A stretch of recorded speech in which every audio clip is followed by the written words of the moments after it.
يا أيها الذين آمنوا لا تقدموا بين يدي الله ورسوله واتقوا الله إن الله سميع عليم.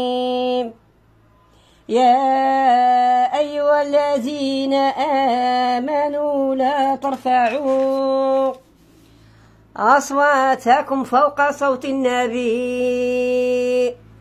ولا تجهروا له بالقول كجهر بعضكم لبعض أن تحبط أعمالكم وأنتم لا تشعرون. إن الذين يغضون أصواتهم عند رسول الله أولئك الذين امتحن الله قلوبهم للتقوى لهم مغفرة وأجر عظيم.